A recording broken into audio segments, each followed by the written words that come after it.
Hello à tous et bonne année. C'est comme ça qu'on démarre la première vidéo de l'année 2025. Je vous souhaite une belle année remplie de tous vos objectifs. Si l'année 2024 n'a pas été celle de mon accomplissement en termes de nombre d'abonnés sur la chaîne, on n'a pas passé les 100 000 abonnés, mais c'est vraiment pas grave. L'important, c'est de continuer à partager sa passion. Et l'important était l'année des 100 000 kilomètres. Et oui, ce sont mes premiers 100 000 kilomètres que j'ai fait avec mon corps, mes jambes. Bref, depuis maintenant 2013 que je fais du vélo, j'ai atteint enfin les 100 000 kilomètres. Et comment je le sais? Eh bien, grâce à l'application Strava. Et oui, Strava, c'est mon application de stats et de données, de suivi, de partage préférée. Et lorsque je vais dans mon profil, on peut voir que j'ai parcouru plus de 100 200 km. J'ai passé la barre des 100 000. Ça fait vraiment plaisir. Et c'est pour ce genre de stats que j'adore la plateforme Strava. Strava, on le sait, c'est décrié par beaucoup parce que c'est payant. Et pour d'autres, vous êtes totalement raide dingue. Mais si vous ne suivez pas l'actualité Strava, sachez que Strava ne fait pas rien, ne se repose pas sur ses lauriers, et en année 2024 ils ont sorti une dose de nouveautés. Je voulais en ce début d'année 2025 revenir sur les 10 dernières nouveautés que l'on peut retrouver sur l'application mobile ou alors sur son PC de l'application Strava. Allez, c'est parti. Avant de revenir sur les nouveautés, en cette fin d'année, Strava nous a gratifié d'une nouvelle mise en page de leur application mobile, comme vous pouvez voir affiché sur le côté. C'est plus clair, c'est plus gros, c'est plus beau. Je trouve ça rafraîchissant, ça fait du bien. C'est plus aéré, on retrouve plus facilement ces informations. Et pourquoi on retrouve d'ailleurs plus facilement ces informations? Eh bien parce que la première nouveauté 2024 qui a été annoncée, c'était le mode sombre. Et oui, enfin, le mode sombre est disponible sur l'application Strava. C'est un mode que vous attendiez depuis longtemps. Toutes les autres applications ont leur mode sombre, et Strava ne l'avait pas encore, et c'est chose faite. Alors pour ceux qui ne savent pas à quoi ça sert, le mode sombre, je trouve que c'est plus reposant pour les yeux parce que le fond est plus sombre que clair, ça comme son nom l'indique, et de deux, c'est moins énergivore. Et oui, un pixel noir affiché consomme moins qu'un pixel blanc. Bref, ça a plein d'avantages. Après, les goûts et les couleurs, c'est vous qui choisissez. Vous êtes plutôt team thème clair ou thème sombre? À vous de me le dire dans les commentaires. Strava, vous le savez, je partage toutes mes sorties avec vous depuis 2013. C'est un super moyen de vous proposer des parcours, de vous dire ce qui m'est arrivé pendant mes sorties. Et le meilleur moyen pour ça, c'est de venir personnaliser sa sortie. Une fois que vous finissez votre sortie, la sortie s'importe automatiquement. Et après, vous devez aller la modifier, rajouter des photos, des vidéos, un titre, une description. Bref, ce que vous voulez. Mais au fur et à mesure du temps, au fur et à mesure de sortir, on oublie parfois d'éditer. Et du coup, c'est tout de suite moins parlant pour les gens qui veulent un peu profiter de vos sorties et voir un peu ce que vous avez pu faire. Strava l'a compris et ils ont mis en place le Quick Edit. Comprenez par là la modification rapide. C'est la fonction numéro 2. C'est un pop-up qui va s'afficher sur votre écran de téléphone lorsque vous venez de faire une sortie.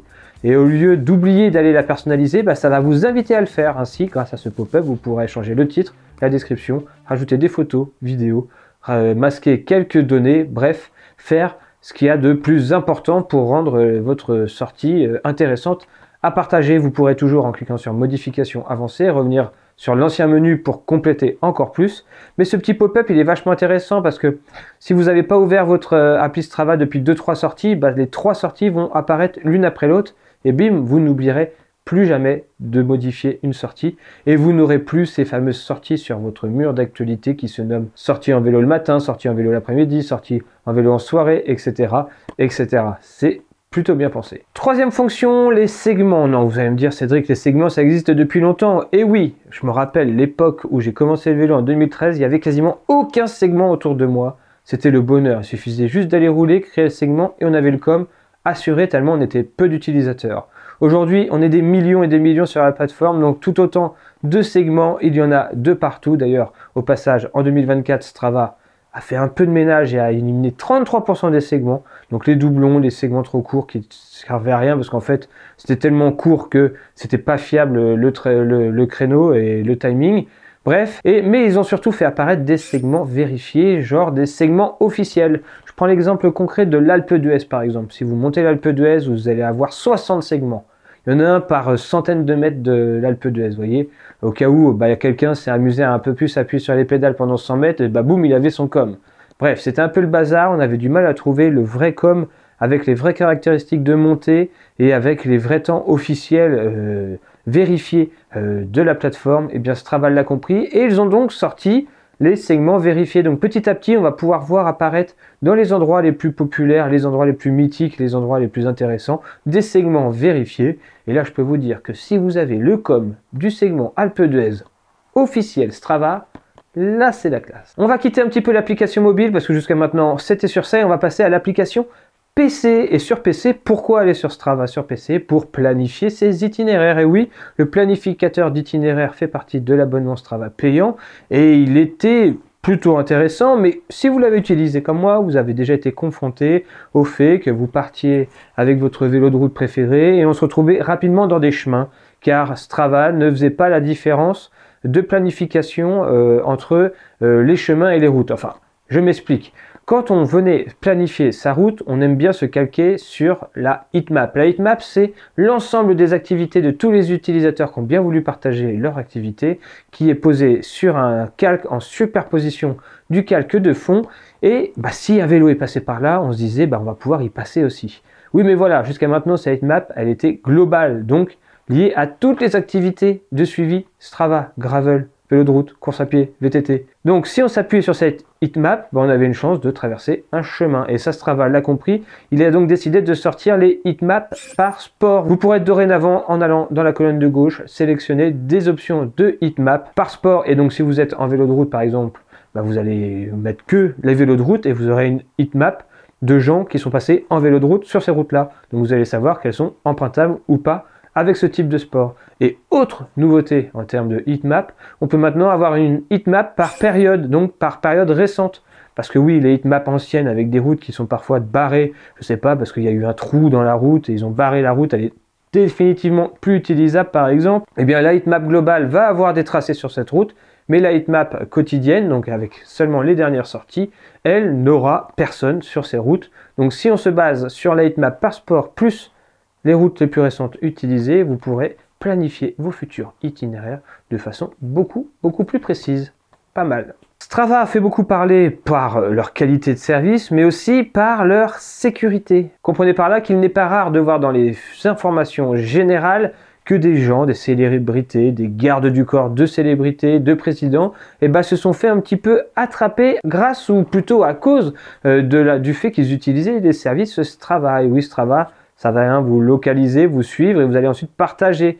Donc, ça peut rapidement tomber entre deux mains malveillantes qui vont essayer d'analyser vos points de départ, vos points de chute, vos horaires de départ. Bref, essayez de trouver votre routine pour vous opportuner, par exemple. Donc, Strava travaille beaucoup sur ça. Oui, on partage des informations, mais que celles que vous avez envie de partager.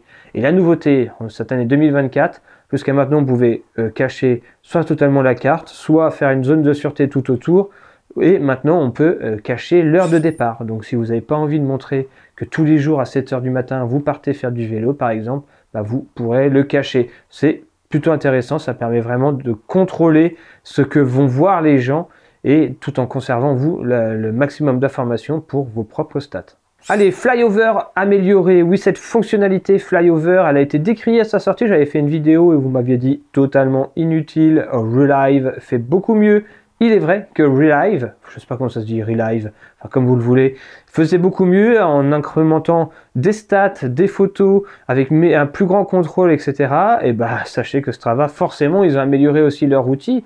De toute façon, ils avaient racheté une société pour améliorer cet outil. Donc dorénavant, vous avez sur le survol vue satellite de vos sorties. Il suffit d'aller sur n'importe quelle sortie sur votre téléphone, de cliquer sur le petit bouton play et bim, vue satellite, vue du haut. Vous pourrez contrôler la vitesse de défilement, vous avez les stats en direct suivant l'endroit où vous étiez et vous pourrez revivre votre sortie vue du dessus de la plus belle des façons. Alors, comme toujours, si c'est une activité plate, ça fait pas rêver, mais par contre, si c'est en pleine montagne, tout de suite, on se rappelle des souvenirs et on se dit, oui, c'est moi, c'était moi ce petit point, ne serait-ce que pour faire partager ou visionner à ses copains.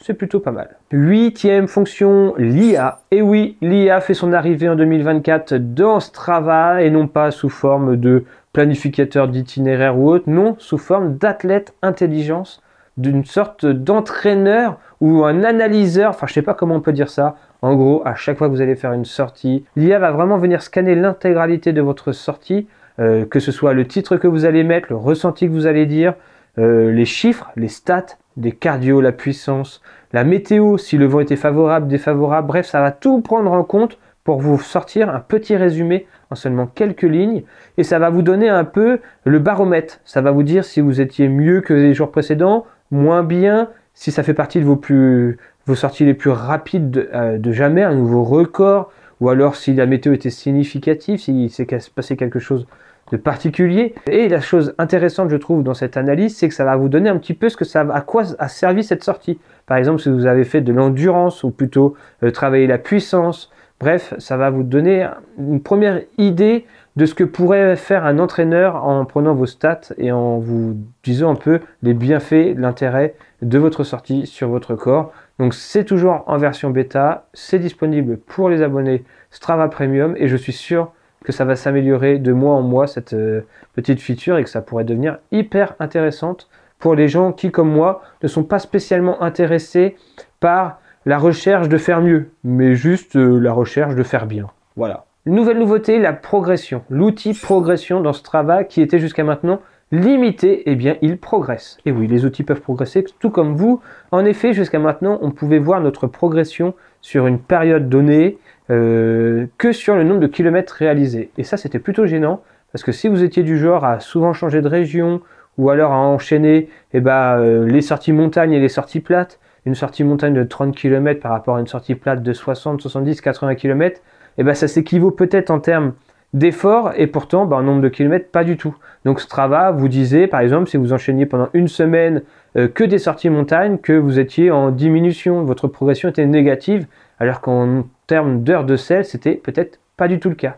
Sachez que Strava a décidé d'améliorer ça et maintenant vous pourrez regarder votre progression sur différentes constantes, dont la principale que l'on attendait depuis toujours, le nombre d'heures de selle. Enfin bref, le nombre d'heures de passer sur la route, c'est ça qui est important. C'est ça, même si vous le faites à vive allure ou à faible allure, le plus important c'est le nombre d'heures, je trouve, plus que le nombre de kilomètres. Donc très belle évolution de l'outil progression. Allez, pour terminer avec la 10e fonction, les meilleurs efforts. Vos meilleurs efforts, qu'est-ce que c'est? Jusqu'à maintenant, si vous étiez coureur à pied sur la route et que vous n'utilisiez Strava que pour ça, vous l'aviez déjà remarqué dans votre profil propre à vous, vous aviez vos meilleurs efforts sur 1 km, sur 5 minutes, sur une demi-heure, sur une heure, bref, vos meilleurs temps. Mais en vélo, on n'avait pas ça. Et voilà.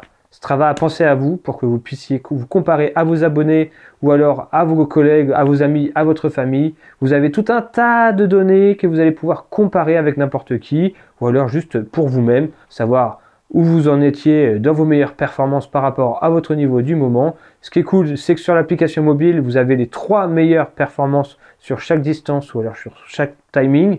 Et en cliquant sur chacune de ces performances, vous allez retourner dans la sortie associée pour pouvoir vous rappeler les moments où vous étiez en forme, où vous étiez la meilleure version de vous-même par rapport à ce que vous êtes tristement aujourd'hui. Voilà, Strava, c'est aussi ça. C'est la performance au travers des segments, mais aussi de vos meilleurs efforts. Et voilà, c'est terminé pour cette vidéo où on a passé en revue les 10 dernières nouveautés. C'est vraiment les 10 dernières nouveautés qui sont arrivées. Je tiens à préciser que cette vidéo, elle n'est pas du tout sponsorisée, mais j'avais vraiment envie de revenir un peu sur ce qu'est devenu l'abonnement Strava Premium, parce que vous l'avez tellement décrié cet abonnement, en disant c'est payant, c'est une honte, etc. etc.